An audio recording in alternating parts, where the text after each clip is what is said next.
What it is, y'all, it's your old boy Pilkin. If this is your first time here, make sure you check out the rest of the series. In this, we've covered every episode 1 through 12 of Wistoria versus its manga adaptation, or I guess the adaptation of the anime to the manga.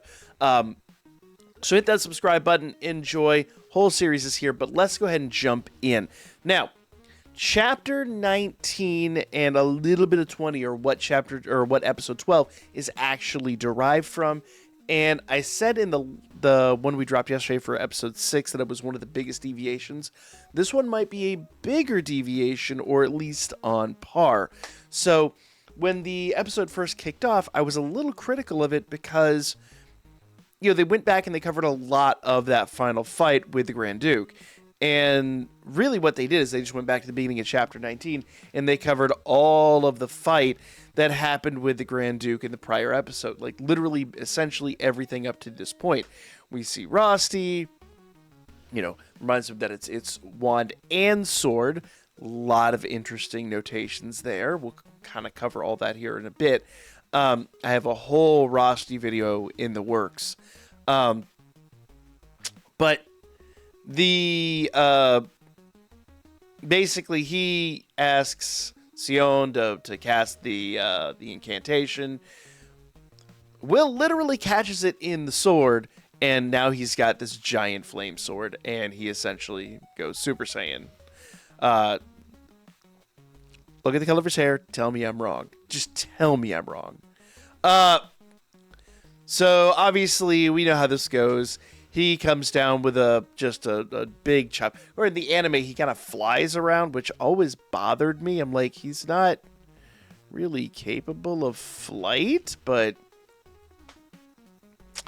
I get it. Whatever. It's a bit of exaggeration. There's a good bit of exaggeration in the anime versus the manga. I think the manga is just a little more, I wouldn't say grounded in a series like this, but it's just a little more the expectation. So obviously the Grand Duke is hacked in two, and literally this scene right here is where the other episode leaves off, and we get this nice close-up of Will's eyes and everything going to hell. In fact, I think this scene was a little bit less gruesome in the anime. Here, it's just parts of the Grand Duke like laying all over the ground. It's just pretty foul. Which is funny, because at the beginning of the series, I do think the anime was a little more gruesome than the manga, but, they kind of go back and forth. The adaptation is really good here, though. And obviously, they're having their little, the sword's going back to normal moment, and everybody's kind of, we win, we win, we win! Oh, yeah. Weren't there, like, dozens upon dozens of monsters that were called by the Grand Duke? Yeah. By the way, they're all converging now. And it is going to be a bad day for all of them. Because as they mention here, we're out of strength. But as you know, if you watched the episode, which you probably already have, as these things come in, we have Werkner and Edward finally flying in on the dragon. And they're like, we're not going to make it. It ain't going to happen. And right as Sion's about to get taken out, boom, down comes the gauntlet. I say gauntlet. The staff. And the floor erupts. Now, personal opinion, I would have loved to see, I would love to have seen Edward go down there and just be like, beheading magic again. And that would have been downright hilarious. But, no. What do we get? We get Master Old King, who I kind of like the look of this guy, if you can't tell. I like his whole vibe. He's got like a whole thing going on, and I'm kind of feeling it. I don't know what it's all about, but I am feeling this guy's vibe. Just the drip, everything about this guy is just fantastic. So nevertheless,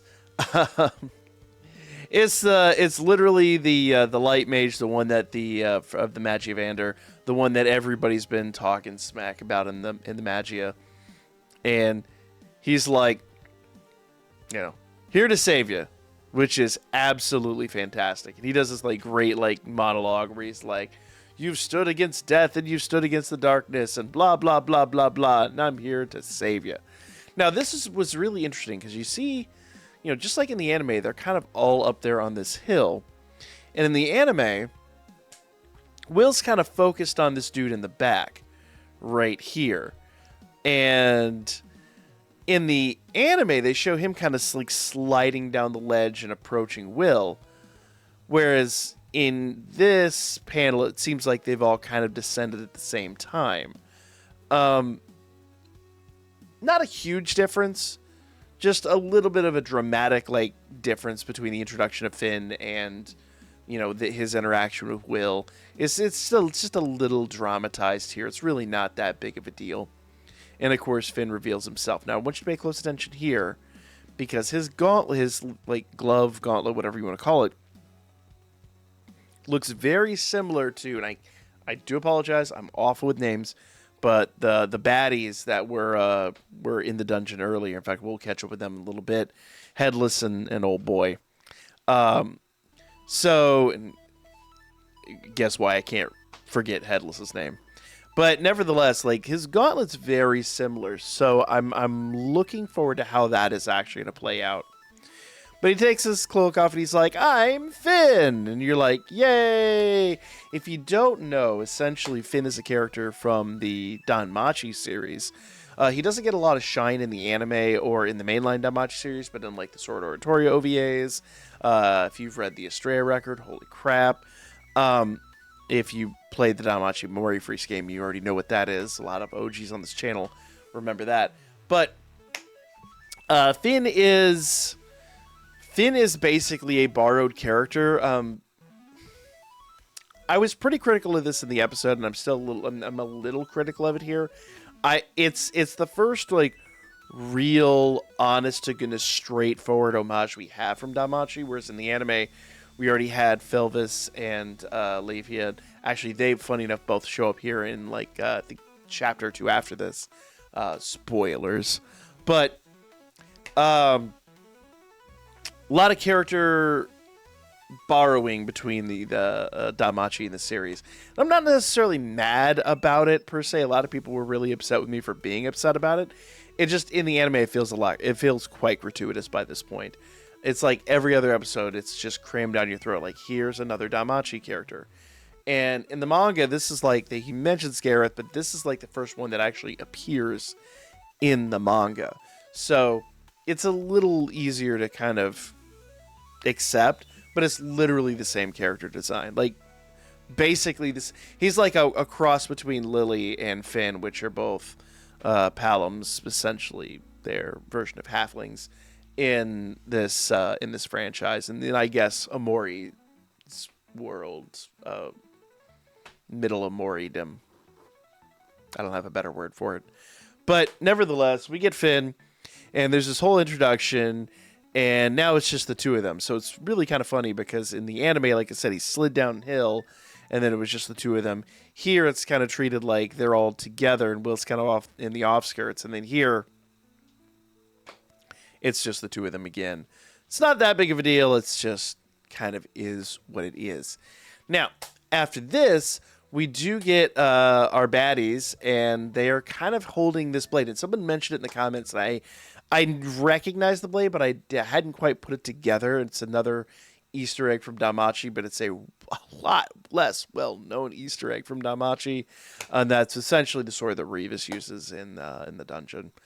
That's a whole kettle of fish. I'm not going to get down into that, but essentially, it's just another Easter egg. But it's a less in your face. Like, that's one you would really have to know, almost from the game, because short of like a description in the light novel that maybe happened like once, it's strictly from the gacha game, which, I mean, we're talking like mega niche stuff. So I actually really do like that as an Easter egg. But they just kind of are like, all right, this is what we came for. We out. And now this is where, or getting close to where our biggest deviation takes place, because we're still in chapter 19 and they have like, okay, the whole funeral and everyone's looking for the two baddies. Now, in the anime, our next little section here is all about them in like these hospital rooms or infirmary rooms, whatever. And there's a whole bunch of stuff that happens there, a lot of dialogue and all that. And it's not necessarily inconsequential stuff, but,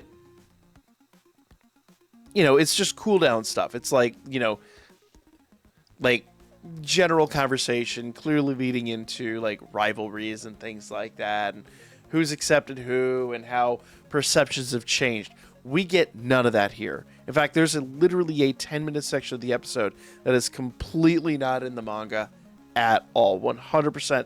I dare not call it filler, because knowing how Omori works, it was probably written by Omori. It's probably like an accompanied novel or something like that, like a back page of a light novel volume somewhere where they mention it. You know, I don't think it was something. It's not like traditional filler arc stuff where it's just totally made up by the production company. This clear, I mean, it had purpose. All this stuff had purpose. It was a little comic relief and all that. Because in the anime, you just kind of, or in the manga, you just kind of get back into it. Okay, they're going to school now, and they're like, the school year's drawing to a close. This is your final exam. All this stuff that happens at the end of the episode. Now, what essentially happens, so we're going to kind of jump forward here a little bit, because while they're all having their last little hurrah, and you can kind of see there's quite a few pages here that take place that will happen in Season 2. Yes, Season 2 is confirmed. We get Finn meeting with the headmistress, whose name is Cauldron, which makes a lot of sense. And essentially, he brings her another one of those Revis swords. And she's like, oh, that's the Mage Slayer. And he's like, yeah, it killed a bunch of our dudes. It offed I'm sorry, unalived. I'm going to get demonetized by YouTube again. But he's like, it's straight up just unalived a bunch of our guys. And yeah. And so he's having this little conversation with her, and then obviously like showing his level of gall/DGAF, he just straight up jumps on her desk, like gets seated in the cross-legged position, and is just like, yeah, we need to talk about old boy. He's like, what's up with this? Because I'm supposed to be the one that looks after the strong dudes. You do mages, I do tough guys. Nary in the tween are we supposed to mix. But she's like, yeah, he's a weird situation because he actually wants to be a Magia. And they're like, well, that's interesting. And I love the fact they literally recreated this moment here where it's just like all of these, and then you literally get these two exact frames. So it's all very, very, very interesting. I love you. Oh, you witch. Don't think you wanted to say that with a W, but I get it. I get it. You know, good stuff. But pretty much then we go back to, in the anime, you have the whole thing with Sion and with Will. And I was really happy to have that with Sion because it was a lot of character development for him. He showed a lot of purpose and a lot of compassion. And he's, a lot of that stuff we saw in the dungeon where it's like, I don't want to be left behind. And his personal insecurities, but also his, I don't want to say hubris, because it's really not that. It's less cocky and more just, if you could do it, I can do it too. And determination is probably the better way to put it, where he literally jumps out of a window. Sadly, we don't get that in the manga. And I'm going to be totally honest. A lot of you guys that told me Sion would grow on me, that moment was that moment where I was like, this could actually be it. But, and I've used the analogy of him versus Bakugo from My Hero, and they're very similar. You always have the hothead character that's got the fire powers. It's just a thing. It's an anime trope, or a manga trope, or a cultural trope. And it makes sense. But we didn't get that here. Literally, okay, bunch of folks are deceased. Time to get back to class. And literally, this is where the episode draws to a close. Where you're like, all right, you have one last go at this. One last hurrah. Now, I don't want to go too much further here because there's a big spoiler coming up for season 2. So if you want to talk about that, we will start covering more of just the base manga chapters on the regular. I don't know what day of the week we'll start uploading those. I will let you guys know. But we do have a lot of manga chapters to catch up on. So I will announce the dates for those coming up here shortly. We'll probably make a post on the social media account for that and all that good stuff, and on YouTube and all that. So check the community page, check Twitter and all that good stuff if you still do that. Wouldn't blame me if you don't, honestly. But I will post it on the community page. We'll stay up to date with this. Make sure you guys subscribe if you haven't, because we have a lot more coming up soon. That's it for me. This season is down on the books. We know season 2 is coming. It's already confirmed, and I could not be more excited. And I'd love to hear your comments regarding it down there, because I'm stoked, y'all. Catch you guys on the next one.